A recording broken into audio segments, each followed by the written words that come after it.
Hello everyone, that Manga Kid here to do my July manga haul. A little bit late as usual, but here nonetheless, and I got some really cool things to show you. So I'm going to start off with some continuations, and one of the most exciting things that I picked up right at the beginning of July was the second omnibus of the Kurosagi Corpse Delivery Service. I have been waiting for this volume for years. I think it was over maybe 3 years ago, potentially, maybe only 2, but I think it was closer to 3.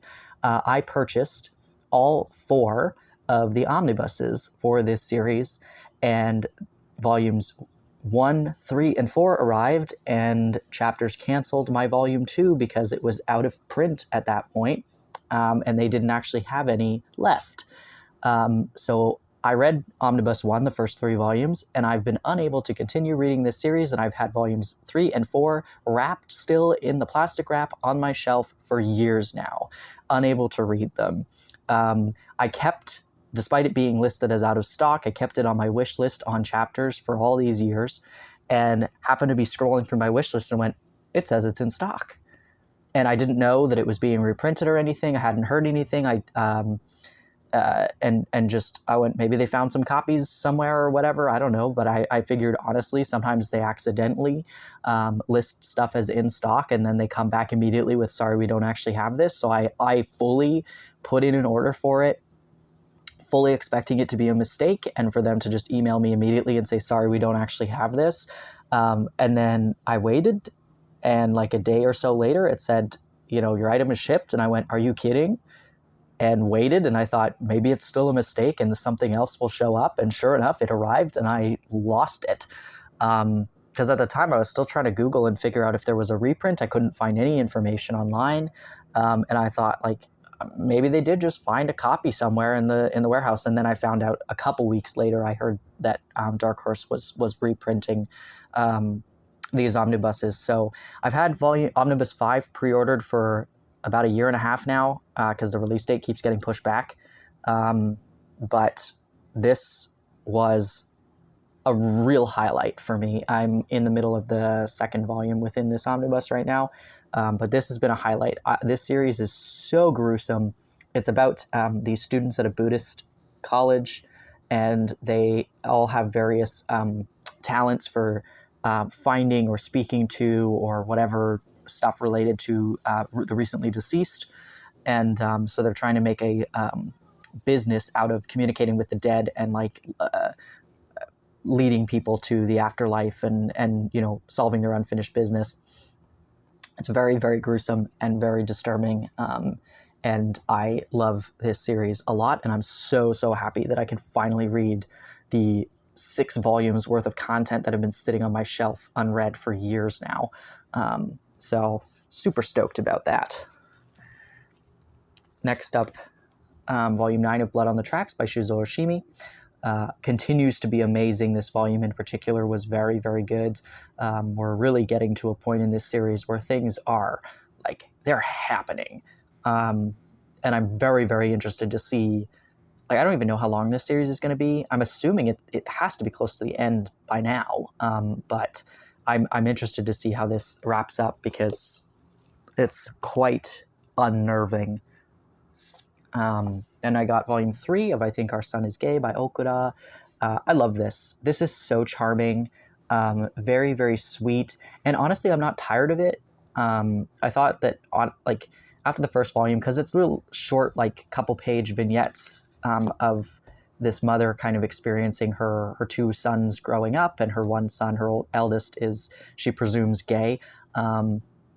He is gay, but he's not come out or anything, and so it's just her kind of being a supportive parent and cheering him on silently from the sidelines with his crush, and watching how her husband interacts with the boys, and trying to just be open-minded and learn. And I honestly thought it was going to get a bit tiresome, but I really love this. I think it's funny, and it's charming, and it's cute.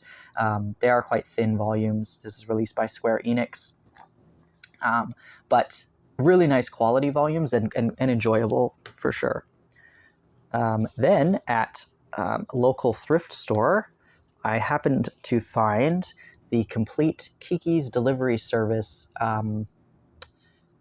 like I don't know if they called these the manga for these particular ones, but that's what it is. It's basically just stills from the film, full color, glossy pages. These are from like 2004 or something, or 2006 or whatever. But they have like the Studio Ghibli logo there. They're released by Viz. And there's 4 of them, and I have all 4. And they have these really nice dust jacket covers, and they're quite heavy actually for such a tiny book. But yeah, if there was just like one random volume, I wouldn't have bought them, but it was the entire series, all 4 volumes. I enjoy Kiki's delivery service. I like the movie. It's quite good. I'd prefer to consume the movie rather than, read this, but I thought this was such a nice little collector's item, and they're really nice quality books, and it's the entire series. So I'll definitely read it and enjoy my time with it. But I just thought, I knew these existed, but I had never seen them before. I think there's like Totoro and Howl's Moving Castle and a few other Ghibli films that were made into these and published by Viz. But that was a nice find because they were literally like $2 each or something, $2 Canadian. So that was a really good deal. Then I got volume 1 of Box of Light by Seiko Arisawa. This released by Seven Seas. This was like mostly a cover buy, honestly, because I saw this cover and I pre-ordered this because I went, this looks so cool. It's about a convenience store that's kind of on the border between life and death. And it's about the employees that work there. And then you get to see each kind of chapter follows a different person or people kind of entering this convenience store who are either about to die or on the brink of death, but not totally dead yet. It was funny. It was charming. It was interesting. A little dark, but really not as dark as I thought it was going to be. If I thought this was a single volume, like there wasn't any more, but it's listed as a volume 1, so I guess there is more. I will definitely buy more. I think that the art is very interesting, and I really, really enjoyed the kind of bland humor, deadpan kind of humor. And I loved the art. Honestly, I think this was quite a nice release, and it's definitely not for everybody though. I'm sure that there were quite a few people who were probably disappointed by the content of it, but I thought it was just wacky enough to keep me intrigued. Then I finally got the first omnibus of Tokyo Revengers.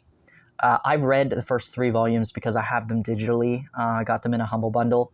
And I really loved the 3 volumes that I read. So when I found out it was getting a physical release, I was very excited.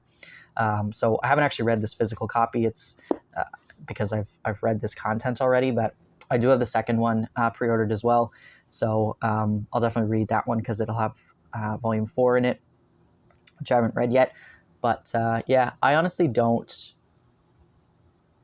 I know it's a long series. I don't really know much about what happens after the 3 volumes I read. I haven't heard any spoilers or anything, and this is a really nice release. It's quite heavy. It's got a really nice feeling kind of cover, and the paper's reasonably nice as well.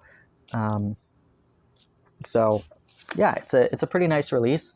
I prefer the smaller trim size that Seven Seas releases, but I understand why they would have gone with a more kind of deluxe edition for this, because a lot of people were waiting for this series. So I'm excited for it, for sure.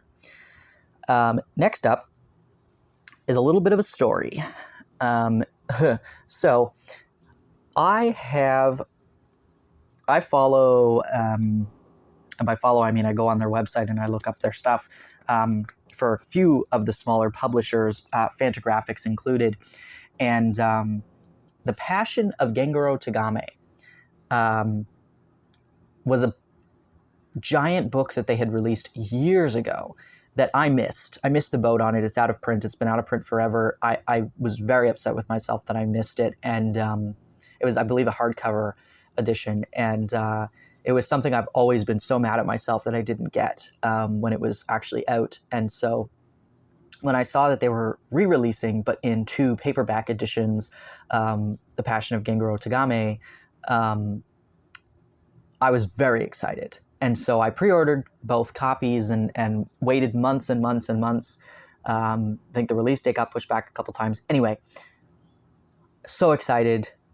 It goes, oh, it's shipped, and then it's like, it's here, it's arrived. I go outside and I see the box that it came in. It's one of those like envelope boxes. I went, that's not big enough. That box is way too small, because I know Fantagraphics, they print large, heavy books. And sure enough, I opened the box, and it's not this. It is this book, which is a very different book than that one. So this is what I got. Immediately contacted customer service, of course, to be like, you sent me the wrong book. And then had to, explain to them which book I got and which book I was waiting for. So that was a fun conversation. And then, thankfully, it wasn't out of stock or anything. And so they were able to just quickly send me another copy. I do have to return this one still. But yeah, very different vibe. And the only saving grace that I can think of is I really hope that the person who ordered this received that, because that makes me laugh. So yeah, but this, I can't open this. This is very explicit and uncensored. But Gengarottagame, if you don't know, is kind of like the father of gay manga that is written by men for men. And he's a very prolific figure in the kind of gay komi scene in Japan. And I have only one other thing. It's by Fantagraphics. It's called Massive. That was a kind of a feature of very prolific gay artists, manga creators. And it had like snippets of some of their work and like essays about them and stuff. And then I have, My Brother's Husband and Our Colors as well, which are not explicit works of his, but I've been very fascinated by his explicit works. And this is a short story collection of his with extremely explicit, uncensored works, as well as a bunch of color pages and things that are also very explicit. So I'm very excited to read this. I'm got to be definitely in a headspace to consume this content, because it's very, very involved. I guess we'll say that. But beautiful release as usual by Fantagraphics, and even though it's soft cover, it is very heavy. It's very nicely done, and I definitely can't open that. So yeah, I'm excited to read it, and there will be a second volume, which I also have pre-ordered, so hopefully that one comes without any issues. But yeah, this excited to have it, because I think that there's a whole section of gay manga that we're really missing out on. We get a lot of BL and yaoi, but that's not the same thing as stuff that's written by gay men for gay men. So yeah, I was very excited that that's coming out again. And then I got the first box set of the Quintessential Quintuplets. So I know about this series. I know that it's very popular. I've known about it since it started coming out, and it's something that I was like, I'll probably like it, but I'm just not bothered. I can't be bothered to consume the content. And but then sure enough, the first 5 volumes, I think, were part of a Humble Bundle I purchased recently, and digital copies. And so I read the first 2 volumes and went, oh, I really like this, and went on to chapters. And sure enough, the first box set was on sale for like $60 off or something nuts. So I paid I think it retails for like $100 and something Canadian. And I paid like $50 for it. So brand new, obviously. And so that was really exciting. And I bought it, and I'm on volume 5 right now, I think, in the middle of volume 5. I'll try to pace myself, because the second box set doesn't come out till I think October or something. But it's a nice box set. I don't like that Kodansha does these like open-faced half the series box sets. I think that's not what I think it's ridiculous, but whatever. If you get them on sale, it is worth it to get it this way rather than buying the individual volumes. There's like 2 posters or something in here as well, which I will never use, but fine. the box itself has quite nice art.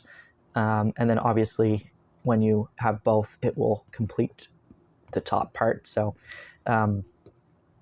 very excited to have this. Everybody already knows what this is about. It is a kind of harem series with multiple girls, all siblings, and the one guy who's tutoring them. But I love romance manga. I love romance stories in general, and I quite like our main character here. I think that he's very deadpan, but also really charming. And the girls are cute and fun, and it is what it is, right? Like, I knew I'd like it probably as long as there wasn't like, a lot of the same kind of harem-y tropes, which there's some of those, but it's not like horribly misogynistic in the same way that some harem manga are. And so it wasn't that I was like not reading it because it was super popular. It's just that I went, well, if I end up consuming it one day, I end up consuming it one day. And that's what happened. I ended up getting it in a humble bundle and really enjoying what I was reading. So yeah, I'm excited to continue reading it and excited to get the second box set when that eventually comes out. So then the last stuff that I have, which is quite a bit, there was a drawn and quarterly sale, warehouse sale. And the one time it pays to be Canadian, because this company is based out of Montreal in Quebec. And as a Canadian, I can't really take advantage of any sales on any publisher site or anything because the shipping and the duties and taxes to import it into the country are absolutely horrendous. And so I never get a chance to take advantage of anything. But this time, I was like, this is a Canadian company. I can actually take advantage of this sale and not have it eat me out of house and home. So I ordered basically every drawn and quarterly title that was part of the sale that I didn't already have and had been interested in for a while. So some manga and some Korean titles. So I'll start with the Korean titles. I bought 19 by Anko. This is a really, I read this already, really nice kind of, it's a young adult, adolescent sort of coming of age, little vignettes, short stories about, 19-year-olds or 20-somethings or, like just young adults, basically. And there's just very different styles. The art is very, interesting and different for each kind of story. And I really loved this. I love alternative stuff, and this is that vibe. This one is a manhwa. It's Korean. And I really, really, really enjoyed this. And I believe there's other titles by Anko as well that Drawn and Quarterly or somebody else has released. It must be Drawn and Quarterly, that I've been interested in as well. But yeah, this one was part of the sale, and I really, really enjoyed reading it. And happy to finally have it. It's been on my list for a while. Then I got 2 titles by the same creator, also Korean. I've not read these yet. I just have to be in the mood. They're darker kind of war-related titles. The Waiting and Grass. I know this one is an award-winning story, and it's been on my list ever since Drawn and Quarterly released it, and I just, kind of hemmed and hawed about it. I was like, do I need it? Do I need it? But then with the sale, it really did make it worth it to purchase it. So I'm excited. The art is very interesting and up my alley. And I just have to be in a headspace to read these stories because they are definitely heavier topics. But I'm quite excited to dive into these and happy to have them. And of course, all of these releases are really, really gorgeous quality. Drawn and Quarterly does an excellent job with all their titles. So then another one I got, which I have not yet read, but I'm very excited to, is Moms. I am not attempting to pronounce these Korean creators' names because I will butcher them. But yes, Moms. This one is about a bunch of moms, middle-aged women, kind of finding new love and just like going through their lives. It says exploration of romance, lust, and gender norms through the lives of unconventional Korean moms. I love the art. Again, very like alternative kind of style. I'm very excited to read this. I I think that this will be quite funny and interesting and fun. So super stoked for this one. And then the last two Korean titles I got from Drawing Quarterly are Uma's Table and Uncomfortably Happily. These are both by the same creator, and this one is massive. I've not read this one yet, but I'm in the middle of reading Uma's Table, and I'm loving this. It is so charming. The art is really, really excellent. There's some beautiful like landscape kind of stuff, and they're kind of like cats or something. I don't know what animal they're supposed to be, but it really doesn't matter. They're not like actually animals. They're just kind of that's just the way that they were chosen to be drawn, I guess. But really beautiful artwork, and I love this like brown paper thing, and I like that they did it for both of them. So the same creator will get they look nice together. But yeah, this one is about, it's a little more somber than I was expecting, but I really, really like it. It's about this young couple with their brand new baby. They've moved out to the Korean countryside because there's a home that's was a bit more affordable for them. And they're just kind of like struggling through financially their kind of young married life with their new baby, and, living in a fixer-upper of a house, and trying to garden and maintain their household while he's also caring for his aging and very ill parents who live in the city still. So he has to go back and forth, and him trying to build his life and also reminiscing about the past, and trying to find out kind of where his parents' lives went off track.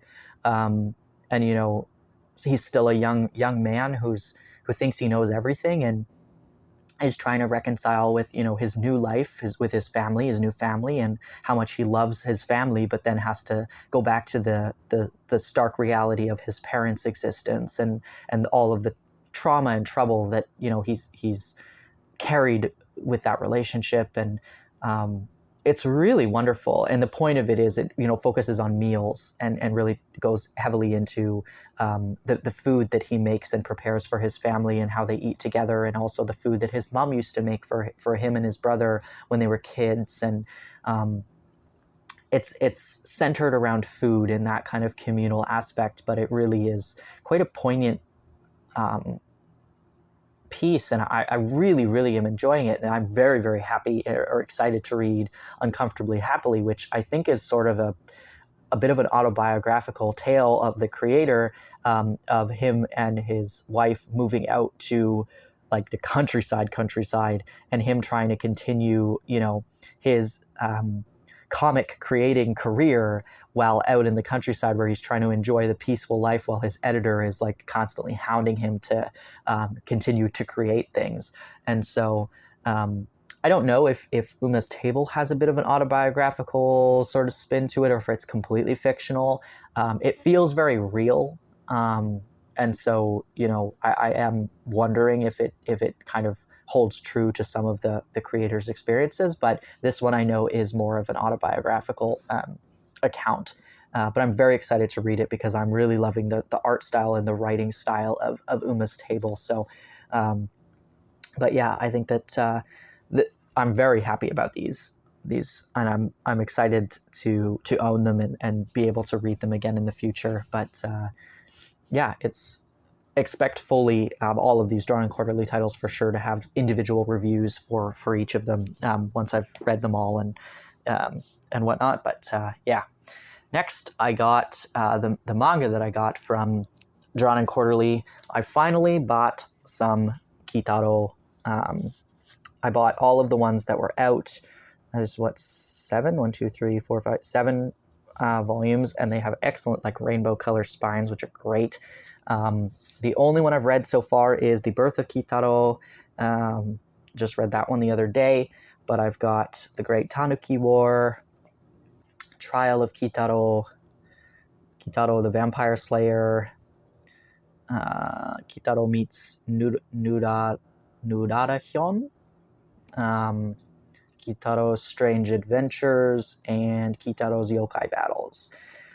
So Shigeru Mizuki and I have a bit of an interesting relationship, I guess. I borrowed Nononba by Shigeru Mizuki from my local library a few years ago. I could not finish it. I did not like it. I really could. I was trying to force myself to like it, and I really didn't. And I couldn't finish it, and I just returned it to the library and went, wow, this was not for me. And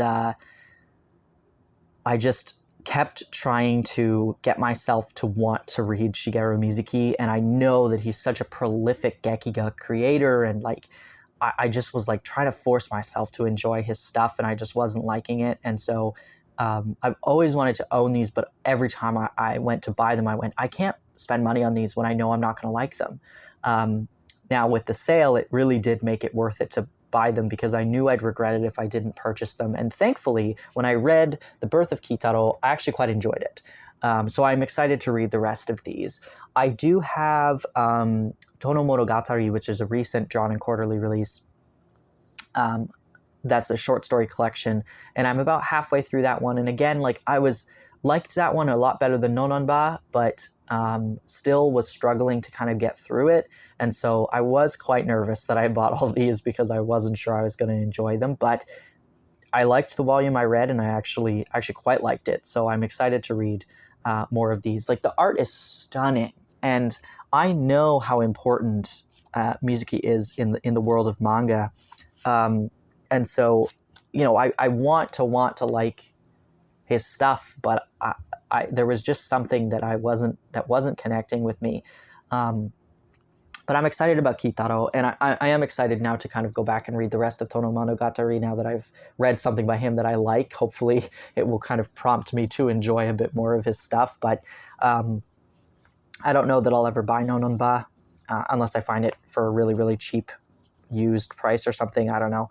But yeah, I am excited to own these. And I figured, honestly, if I don't like them now, it could be years, but there will come a point where I will appreciate these. And thankfully, I did appreciate the one that I've read so far. So I'm excited about that.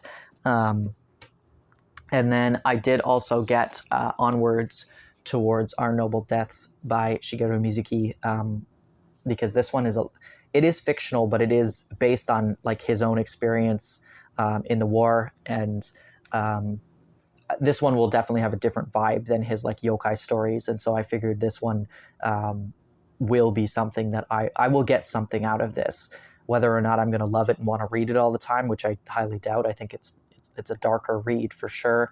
But I think it's important, and I have wanted to read this for a while. I will say this one is the worst quality out of all the Drawn and Quarterly stuff that I own. It's very light. The paper is very like not great. But it's an older release, and I believe they're re-releasing this in a nice, like, I think it's a hardcover copy potentially. So, you know, if you're a stickler on quality, I would maybe wait for the new release of it. But I was just like, this one's part of the sale. I've wanted to read it. I'll just buy this one. So yeah, I haven't read this yet, but I will. And I am happy to have it because I think it's important. So only 2 more volumes for anybody who's still around. Next, I got Talk to My Back by Yamada Murasaki. This was incredible. I am currently in the back reading the essay, but I finished the manga portion of it. This was absolutely phenomenal. This is one of the best things I've read so far this year. This is a Gekiga work by a female creator, which we do not get very many of in English particularly, but this was so good. It's about this mother. She has 2 daughters who are like, spans quite a bit of time, but at the beginning, I think the girls are like, I don't know, like 4 years old, 4 or 5 years old, and like 8 years old or something like that. And it's about this mom who is a stay-at-home mom, and her husband never comes home, and he's not really pleasant anymore. Like, it seems like they loved each other at some point, but clearly that love doesn't exist anymore. And she really, like, she loves her kids, but you can tell that she's very much like, I'm supposed to like this, but I don't think I like this whole mom thing. And it's just a very bleak, kind of real look at the life of a mother. And it's just short stories of her just existing in the world. It's a very slice of life sort of feel to it. And it was incredible. I thought like, oh, I'll maybe read a few stories and it's not something I'll be able to binge. I read the whole thing in one sitting. It was so captivating of just how absolutely realistic this portrayal was of somebody who is kind of just going through the motions of this life situation that they're now stuck in, and really like thinking to themselves, is this what I actually want to be doing? Like, what is happening? But then also dealing with, you know, the feelings of, oh, my kids are getting older, they don't need me as much anymore, or they don't want to spend time with me, or, you know, whatever. And then, you know, my husband clearly doesn't want to spend time with me, and I don't think I want to spend time with him either. So, you know, what do we do about this situation? And how do I find little joys in my own life unrelated to my children or my husband? And how do I get some power back? And I am so fascinated by this creator. I would love I haven't even finished the whole essay, but I would be so stoked if we could get anything else by this creator in English. I would love to see some of their earlier works and different short story, like a short story collection or something like that. I was so captivated by this. The art is just really, really beautiful, but also very like simple at times, but also like, look at the character design. I'll make a whole separate video about this. I've talked about this too long already, but if you don't have this, buy it. Like, it's incredible. It's so good. And finally, last but not least, we've got The Peanut Butter Sisters and Other American Stories. This is by Rumi Hara. I have Drawn and Quarterly's other release by Rumi Hara, which is, oh God, what's it called? Nori. And that one's about a grandmother and her young granddaughter. But this one is just wacky bananas, just absolute nuts. Really interesting short story collection. It's got all these, okay, this one has no nudity. It's got all these just bizarre color photos in between each story. Some of them are like, there's nudity, so I won't show you like much of them, but there's a bunch of different short stories. I enjoyed all of them. I thought it was so bizarre and wacky, but also just fun. And some of them are only like 2 or 3 pages long. Some of them were quite long in compared to the others. And I really like Rumi Hara. I enjoyed Nori a lot. I think I like this one better because I like really bizarre, out there things. And this is absolutely that. But yeah, this is a fun, wacky ride if that's what you're interested in. If you like alternative manga, this is a really fun one. Rumi Hara is obviously Japanese, but she lives in, I believe, New York. So her stuff, like she doesn't write in the Japanese direction because her stuff is written and printed in English. So it's not technically manga, but she is a Japanese person.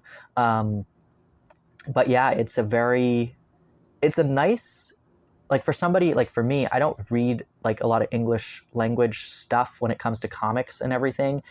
So this is a nice kind of crossing of the two worlds of, you can see the manga influence in her works, but they aren't manga. Like she is an American comic creator. And these stories are not set in Japan. I think Nori was, but this one certainly is not. But this is so fun. When I saw the cover, I went, oh, this is going to be a riot. And it was incredible to read. Anyway, if you stuck around this long, thank you very much. I hope you enjoyed and saw something in my haul that is interesting to you that maybe you hadn't heard of before, or maybe you had and now you're interested in picking it up. I'm very happy with all the stuff that I've gotten in July, and yeah, was very happy to be able to support Drawn and Quarterly directly from their own website, and I'd never purchased straight from them before, and it all came packed really, really nicely, and I did have to pay for shipping, but it wasn't horribly expensive, and I did save a lot of money by purchasing through this sale, so yeah, I was pretty stoked about that. So thank you for watching.